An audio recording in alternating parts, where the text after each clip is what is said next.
O local se tornou um assunto tabu para os moradores após um encontro aterrorizante. Reconstrução vetada. Recentemente, a proposta de restaurar o parque não passou na revisão do Conselho Municipal. O terreno será leiloado novamente no próximo mês.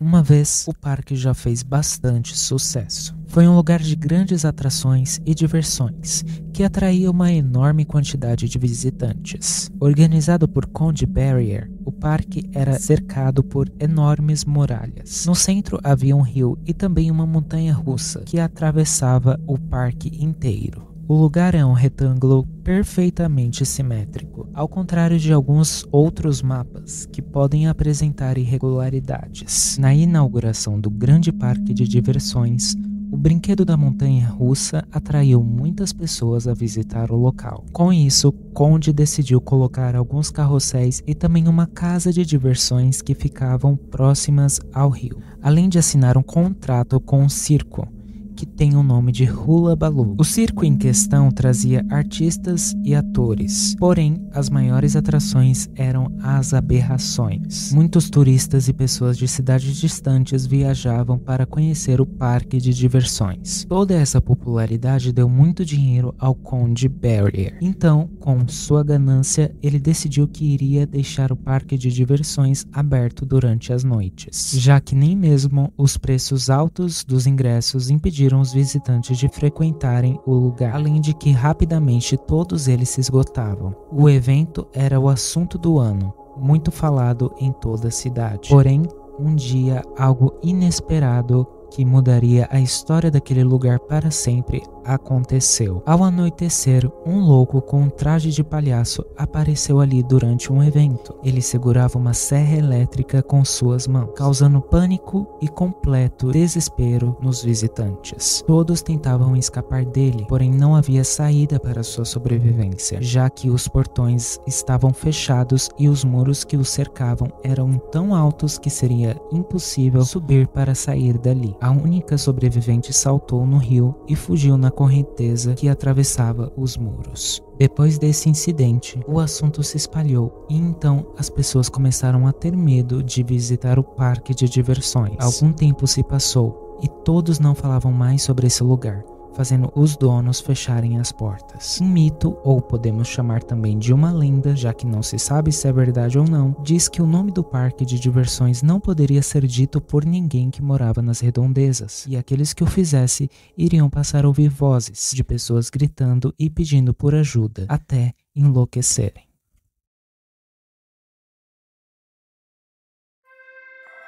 Já falamos sobre esse cenário outras vezes. Ele é um dos mais diferenciados que existem no jogo, já que ele combina elementos infantis com terror. O lugar não parece estar tão abandonado assim, já que alguns brinquedos ainda funcionam. Um exemplo disso é um carrossel que ainda gira e podemos subir nele. Estrategicamente falando, isso não tem relevância nenhuma, é apenas um pequeno detalhe. E mesmo no vazio do lugar, ainda toca uma musiquinha.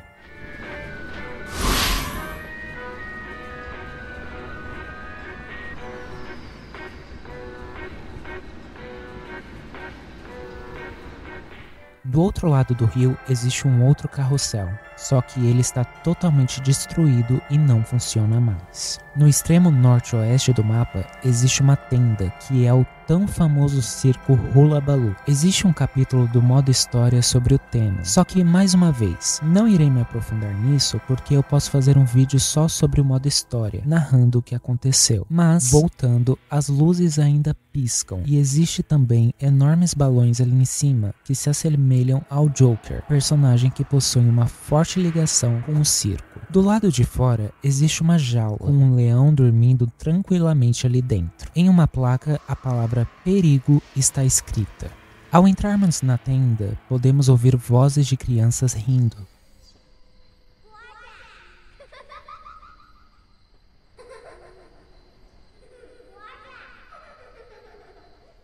Pode ser que as almas das crianças que morreram naquele incidente ainda estejam presas aqui, e talvez elas podem nem saber que já estão mortas. Enfim, é apenas uma possibilidade. Do outro lado do parque, podemos ver uma folha de jornal colada na parede com uma manchete dizendo Moon River Park vendido.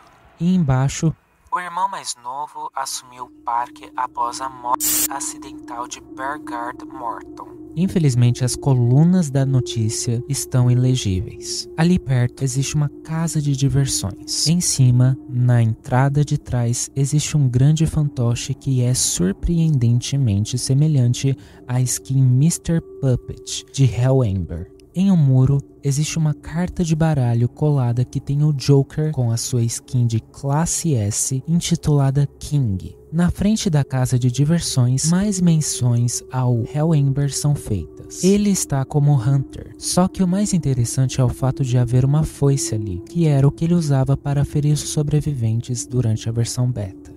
Eu pesquisei, porém não encontrei nada de muito relevante que mostrasse que Hellhammer tem alguma relação muito forte com Moonlit River Park, algo que pudesse explicar a sua imagem aqui. É exatamente a mesma coisa com os outros. Ao lado, vemos uma menção ao Hunter The Reaper. Do outro lado, vemos o Banner e Hester. Na imagem do Hester está escrito: o rei é amarelo.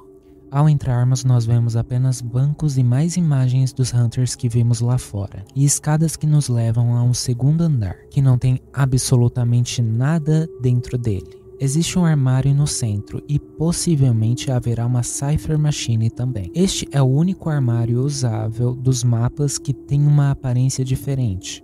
Todos os outros são exatamente iguais. Essa sala é cercada por um corredor. Nele existem várias fotografias nas paredes. A imagem de Fred, Emily, Emma, Servais e Kurt estão nas molduras.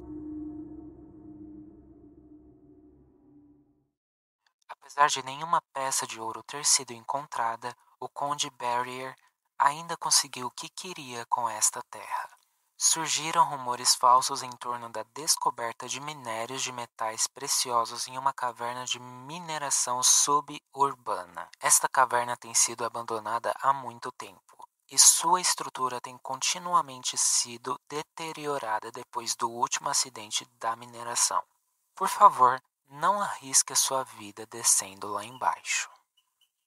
Surgiram rumores de que uma montanha possuía areia dourada fluindo em seus riachos. Com esses boatos, garimpeiros ambiciosos foram explorar a caverna, mesmo sem nenhum deles saberem quem havia encontrado o primeiro ouro. Conde Barrier, proprietário da montanha desabitada, ordenou o bloqueio do acesso à área e construiu uma mina com túneis de madeira. Os mineradores passaram a ter que cavar cada vez mais fundo, por muitas horas incansavelmente, até eles encontrarem ouro bruto numa parte muito inferior da montanha. Aparentemente, seu trabalho duro havia sido compensado. Eles achavam que estariam ricos com a sua descoberta. No entanto, um terrível deslizamento de terra inesperado impediu a volta dos garimpeiros, destruindo tudo que estava ao redor, restando apenas as profundezas das cavernas e as casas totalmente arruinadas, soterradas centenas de metros abaixo da superfície. Com isso, a caverna foi destruída e muitos mineradores morreram dentro dela. Acredita-se que os corpos humanoides que estão nos níveis mais fundos das cavernas são os corpos dos mineradores.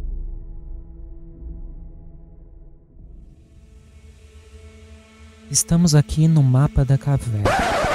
Na verdade, parece que estamos em Lakeside Village. Calma, eu posso explicar. Lakeside Village é geograficamente próxima a Golden Cave. Os moradores do vilarejo iam até a caverna em busca de novos minérios. Sabemos que esses moradores adoravam o deus da lagoa e realizavam sacrifícios a ele. O tal deus misterioso não é ninguém mais, ninguém menos do que o próprio Hester.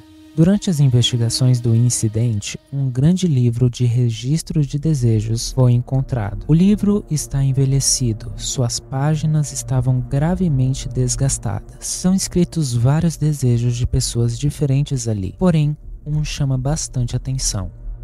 Morador número 11, um velho que vive no navio naufragado, aleijado e cego. Ó Todo-Poderoso Deus do Lago, por favor, ouça minha prece. Sou atormentado dia e noite pelo pesadelo da mina e pela explosão que levou as minhas pernas e os meus olhos. Estou em agonia. Seu fiel servo deseja um milagre, que o tentáculo esmague esse sonho repulsivo, que o oceano negro devore esse fogo trovejante. Seu servo sempre ao seu dispor.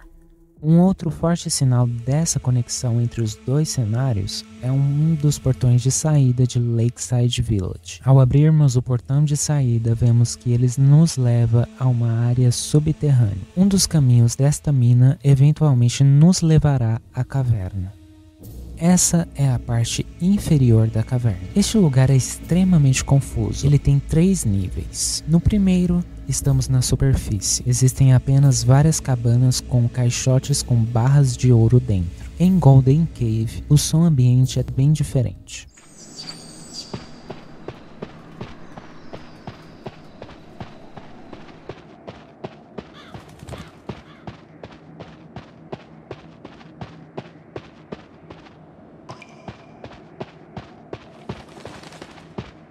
O som atmosférico parece ser muito mais denso, e além disso, ao andarmos podemos ouvir barulhos de morcegos. Em cima de alguns caixotes existem esses chapéus de garimpeiros, e eles são praticamente idênticos ao que o Norton usa. E não é por um acaso, já que Norton sobreviveu ao grande acidente que aconteceu aqui. Porém, seus colegas de trabalho não tiveram a mesma sorte. Isso tudo mudou ele para sempre. Ele se tornou muito mais reservado e misterioso. E durante o desastre, ele obteve um imã de meteorito. Até hoje, ele o mantém guardado. Por isso, quando ele recebeu o convite da Oletus Manor, ele aceitou sem hesitar. Justamente porque aquele jogo doentio não o impressionava, pois ele já havia se arriscado muito em sua vida. Assim, se ele vencesse, ele poderia satisfazer a sua vontade mais profunda pela riqueza.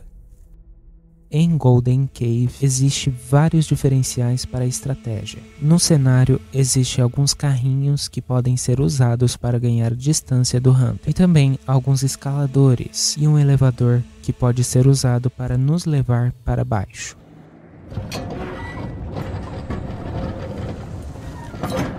O segundo nível é subterrâneo. Se olharmos para o teto, podemos ver e ouvir poeira cair lá de cima, como se constantemente a caverna estivesse prestes a desabar.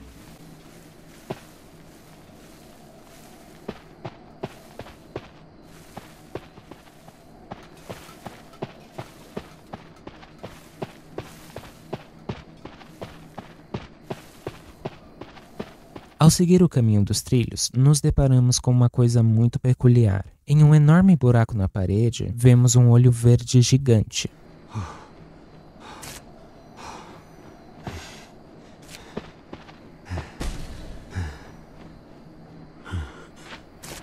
Ele nos observa atentamente. Mas a pergunta que fica no ar: quem ou o que é essa criatura e por que ela está constantemente observando este lugar? Alguns poderiam teorizar de que este seria o próprio Deus da Lagoa, que vários dos mineradores que trabalhavam aqui cultuavam. Existe uma skin limitada do Hunter Deathfester chamada The Necromancer, ou O Necromante em português. Nessa skin não existe nenhum olho em sua face, e ela foi lançada apenas meses antes do mapa Golden Cave. A customização tem a mesma paleta de cores, com o mesmo tom de verde. A descrição da skin diz o seguinte: luz na escuridão não é necessariamente um sinal de esperança. A chama ardente significa uma morte prolongada.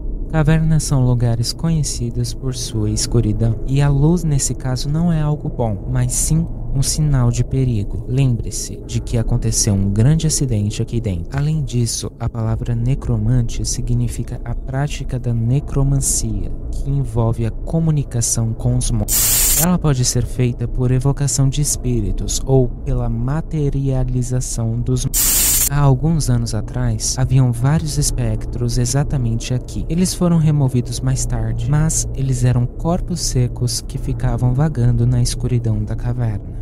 O mais notável neste último nível é que nele existe uma quantidade gigantesca de ouro bruto.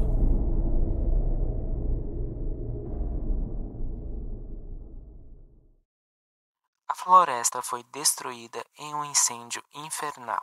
Desde então, ninguém nunca mais viu o guardião da floresta.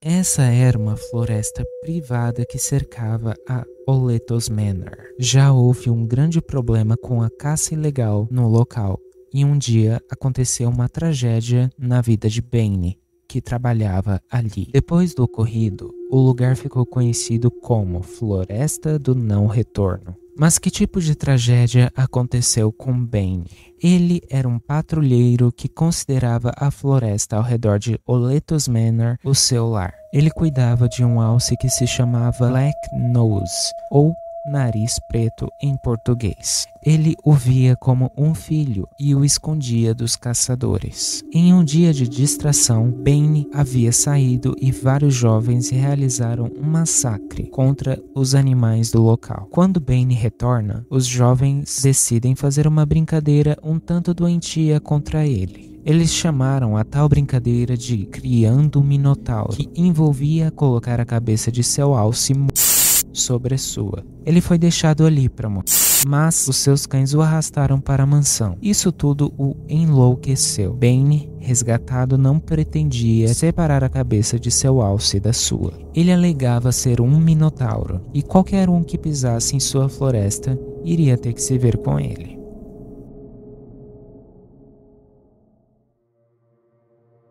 A Floresta do Não Retorno está presente em Time of Reunion, que foi um capítulo lançado em outubro de 2021. Como sempre, não irei me aprofundar nisso. Isso é um assunto para um outro vídeo. O cenário é bastante escuro e ao redor dele existem várias jaulas.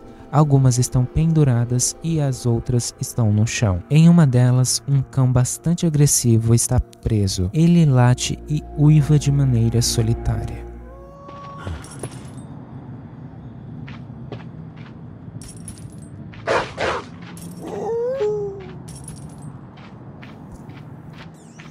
Ele tem uma coleira ao redor de seu pescoço, portanto, sem sombra de dúvidas, este foi o cão que arrastou Bane até a mansão no dia do incidente. Ao subirmos as escadas de uma construção que fica ao redor de uma árvore, percebemos algo peculiar.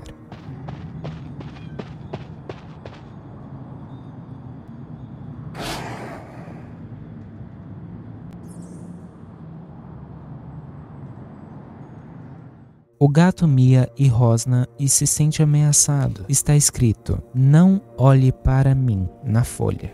Um diferencial para a estratégia é o fato de que hunters e sobreviventes podem usar essas cordas para pular para outra plataforma. Em um certo canto do cenário, existe um balanço de madeira. Sobreviventes podem interagir com ele.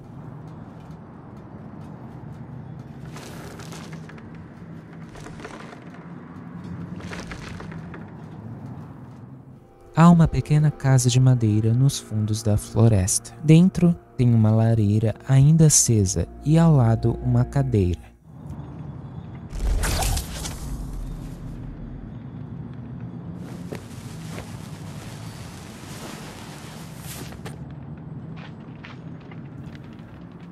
Podemos ver vários ganchos na lareira, não só ali, mas em vários outros lugares da floresta. Embaixo das escadas tem apenas uma mesa de madeira, onde o antigo morador realizava suas refeições. Subindo as escadas da casa, nós encontramos apenas alguns móveis de madeira e uma cama no canto. Aqui é o quarto onde o antigo morador dormia.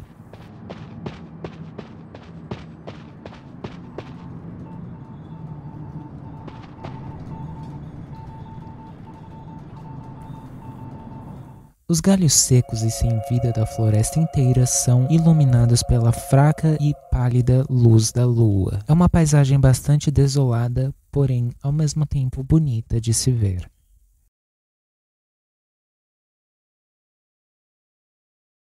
O prédio coberto de poeira está aberto para receber o público novamente, mas não é a verdade que os aguarda lá.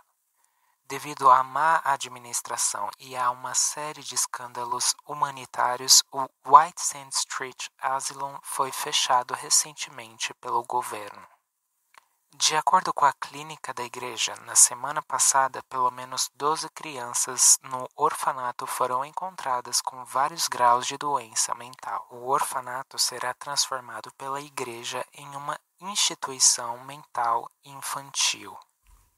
Preacher fundou um orfanato onde é o White Sand Street Asylum. Surpreendentemente, ele conseguiu inserir 10 órfãos em pouquíssimo tempo. Um dia, um padre visitou o orfanato. Ele e o fundador então fizeram um acordo de que sua igreja compraria terras para expandir a área do orfanato e realizar uma reforma no mesmo. Após a venda do edifício, a igreja iria transformar o orfanato em uma instituição de saúde mental católica. O padre alegou que grande parte dos órfãos tinham problemas mentais e, portanto, Lisa Beck e Florian Brandt foram admitidos na instituição. O padre logo foi promovido a bispo distrital. Um escritor famoso visitou o hospital psiquiátrico na noite anterior da promoção do bispo. Na noite seguinte, um paciente desapareceu. Depois que o padre se tornou bispo, uma freira conhecida como Irmã Lorraine assumiu o cargo de líder administrativa. Lydia Jones trabalhou lá como voluntária a pedido de Irmã Lorraine. Lydia submeteu vários pacientes a terapias de eletrochoque, incluindo Lisa Beck. Lydia alegava que a maioria dos órfãos não apresentavam quase nada de anormal em seu comportamento e nem em seu estado mental, o que a fez decidir escrever uma carta para Irmã Lorraine pedindo para que elas os reavaliassem. Ela também disse que iria encerrar o seu trabalho voluntário lá. Porém, antes que a líder administrativa pudesse fazer uma reavaliação, um paciente chamado Robbie White sofreu uma decapitação repentina em uma janela enquanto visitava sua irmã. A líder administrativa entrou em contato com Baron DeRoss, atual dono da Oletus Manor, para pedir ajuda com o hospital psiquiátrico. Ela notou que Lydia estava certa sobre o que estava acontecendo. Dolores começou a fazer várias vítimas em seus surtos psicóticos, o que chamaria muita atenção da imprensa local. Após algum tempo, pacientes considerados saudáveis começaram a receber alta do hospital, apesar de Lorraine duvidar da saúde mental de alguns, escrevendo ao bispo sobre um paciente com esquizofrenia que ele queria dar alta. Ela então os reavaliou e concluiu que eles podiam ser dispensados. No entanto, ela desapareceu quando o primeiro paciente foi embora, deixando a sua carta de renúncia na mesa de seu escritório. Depois de vários escândalos humanitários, a igreja transferiu os pacientes ainda não saudáveis para outra instituição e fecharam as portas. Assim, o lugar foi abandonado.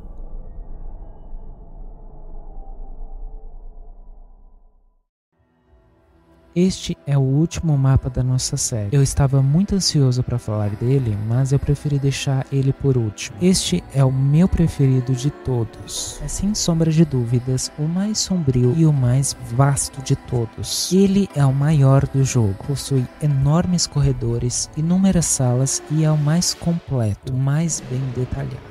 O lugar onde eu apareci quando iniciei a minha exploração é a sala de terapia de choque. Nela tem uma enorme máquina, um ursinho de pelúcia e uma cadeira com vários cintos para prender o paciente. Na parede pode ser lida a frase: Lydia sempre estará ao lado de Lisa, para todo o sempre.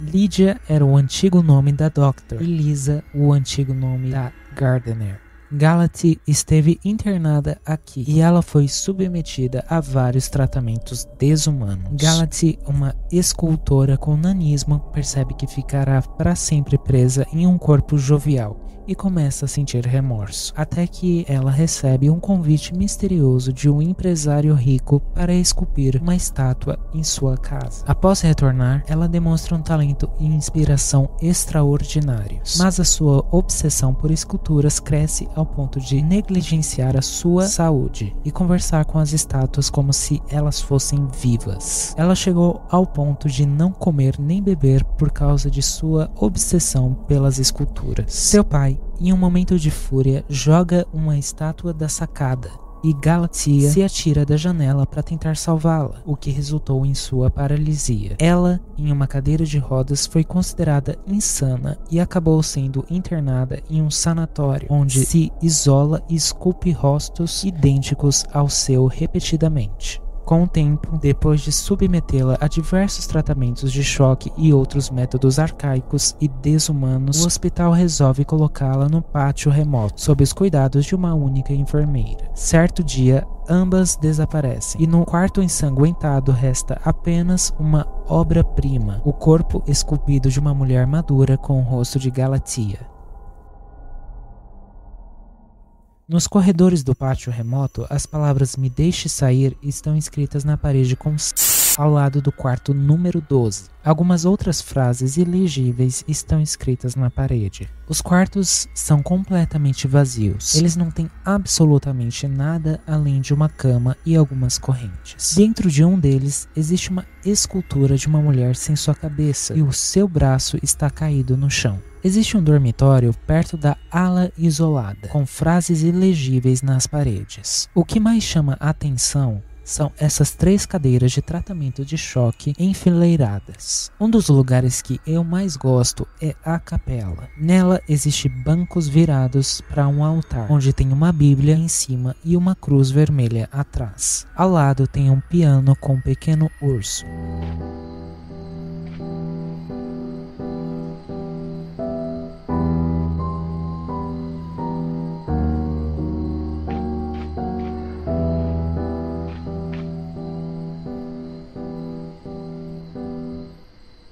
Mesmo não tendo ninguém ali, o piano toca uma música melancólica, juntamente com o som das páginas das partituras se revirando com o vento.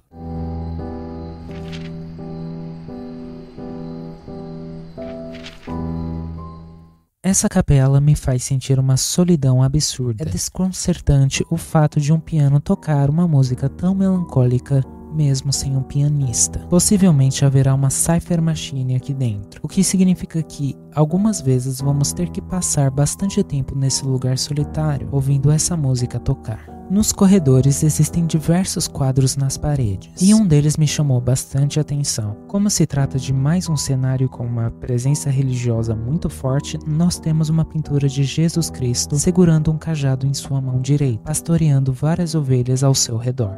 No refeitório, existem outras menções religiosas espalhadas. Por exemplo, existe um grande crucifixo e atrás podemos ver escrito as palavras "Deus é bom". E do outro lado está escrito as palavras "Deus é justo".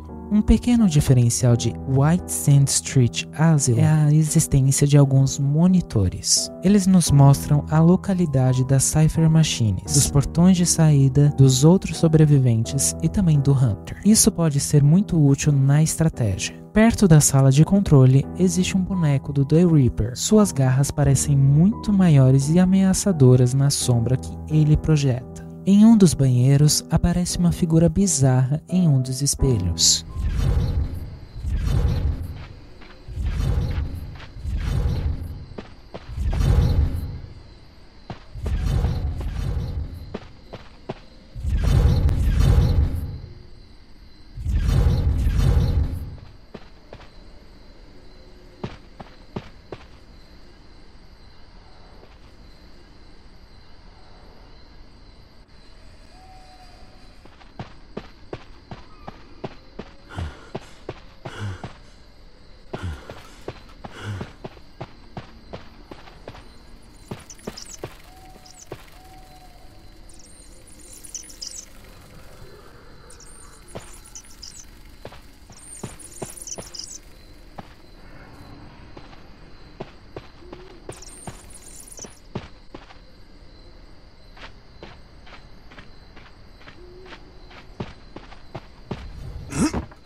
Além disso, no sanatório existe uma área externa, onde é possível ver o céu. O céu está coberto de nuvens carregadas e somente alguns poucos raios de luz passam por elas. É realmente sombrio, solitário e ao mesmo tempo belo de se admirar.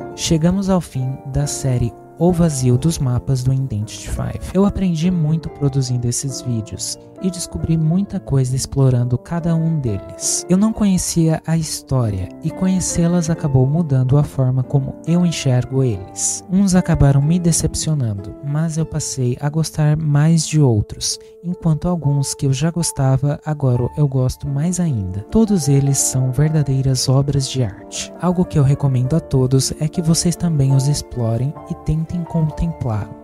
Inclusive, seria muito interessante se houvesse um modo de exploração no customizado, sem nenhum bot ou qualquer outra distração. Fica aí um apelo aos desenvolvedores. Aliás, se você for um criador de conteúdo, fique à vontade para falar sobre os mapas também. É muito interessante ter mais panoramas da história, porque realmente tem muita coisa. Apesar dos nossos vídeos terem sido muito longos, eu não falei tudo. Alguns detalhes acabaram passando. Nos próximos vídeos podemos focar um pouco sobre dentro da mansão. Talvez futuramente eu possa contar a história dos personagens, quem sabe. Me diga qual mapa você mais gostou e também sugira temas que vocês querem que eu fale no futuro. Agora eu irei descansar porque deu muito trabalho produzir todo esse conteúdo. Então é isso. Muito obrigado por assistir.